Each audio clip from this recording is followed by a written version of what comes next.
So আমি নিজের উপর কনফিডেন্ট ছিলাম যে আমি আসলে টি-20 খেলতে পারি, আমি ছক্কা মারতে পারি। সো ওই কনফিডেন্টগুলো আমি ভিজুয়ালাইজ করাতে আমার পারফরমেন্স ভালো হয়েছে। টেস্ট স্পেশালিস্টের ট্যাগ মুছে ফেলতেই কি ওরা জ্বলে উঠলেন চায়ের শহর সিলেটে?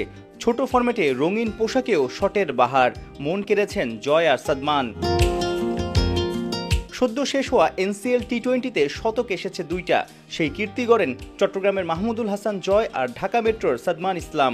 সবাইকে ছাড়িয়ে জয় 4 ছক্কা 21টা করে জোড়া 50-র সাথে সেঞ্চুরি বনে গেছেন টুর্নামেন্টের সেরা ব্যাটার। আনবিলিভেবল একটা এনসিএল আপনি পার করলেন। হাইয়েস্ট রান গেটার 323, স্ট্রাইক রেট 100 উপরে, গড়ও 47-এর ঘরে। মানে রহস্যটা কি? খুব ভালো প্রিপারেশন নেই যে টি-20 কীভাবে স্ট্রাইক রেট বেশি রেখে খেলা যায়, ওইটার মাথায় চিন্তা রেখে ওইভাবে প্ল্যান করে আসলে ভালো প্রিপেয়ার্ড হয়ে তারপর টুর্নামেন্টে যাই। শর্টস ইমপ্রুভ করার যে টি-20তে তো আপনার পাওয়ার রেটিংটা লাগে আসলে স্ট্রাইক রেট হাই রাখার জন্য। সো আমি ওইটা ভালো প্রিপেয়ার্ড হয়ে দেন এনসিএলে ঢুকি। ফারুক আহমেদ সিনিয়র সহসভাপতি, তিনি এনসিএল শেষে বলেছেন যে যারা টেস্ট স্পেশালিস্ট, বিশেষ করে সাদমান, মমিনুল কিংবা জয়, তারা এই টুর্নামেন্টে ভালো খেলেছেন এনসিএলে, তাদের জন্য আসলে ওয়ানডে ক্রিকেটটাও খুলে যাবে যদি তারা কনসিস্টেন্সি দেখায়। এটা আসলে বাংলাদেশের ক্রিকেটের জন্য কেমন সাইন?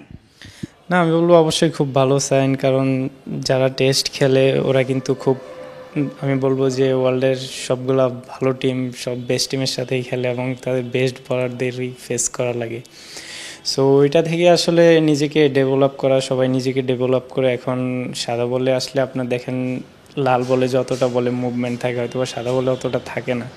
সো ওইটার কারণে একটু অ্যাডভান্টেজ পাওয়া যায়। সো আমি বলবো এখন সৌরভ ভাই, সাদমান ভাই, আমি এটা থেকে আমাদের ইমপ্রুভমেন্টটা আসা, সাদা বলে ভালো করার চেষ্টা করে যাচ্ছি। সবগুলা টুর্নামেন্টে ভালো করতে থাকবো, তখন হয়তো বা সিলেক্টর আমাকে নিয়ে চিন্তা করবে, তখন হয়তো বা সুযোগ দিতেও পারে। সো আমি চেষ্টা করছি যে টুর্নামেন্ট বাই টুর্নামেন্ট ভালো করার। টেস্টে 18 বার দেশকে প্রতিনিধিত্ব করেছেন। গেল এপ্রিলে জিম্বাবুয়ের বিপক্ষে খেলেছেন শেষ ম্যাচ। শ্রীলঙ্কা সিরিজে দেখা যায়নি, হোঁচট খেয়ে শক্ত হয়ে ফিরছেন। যুব বিশ্বকাপ জয়ী এই ব্যাটার নিজেকে 3 ফরম্যাটের জন্যই তৈরি রাখছেন।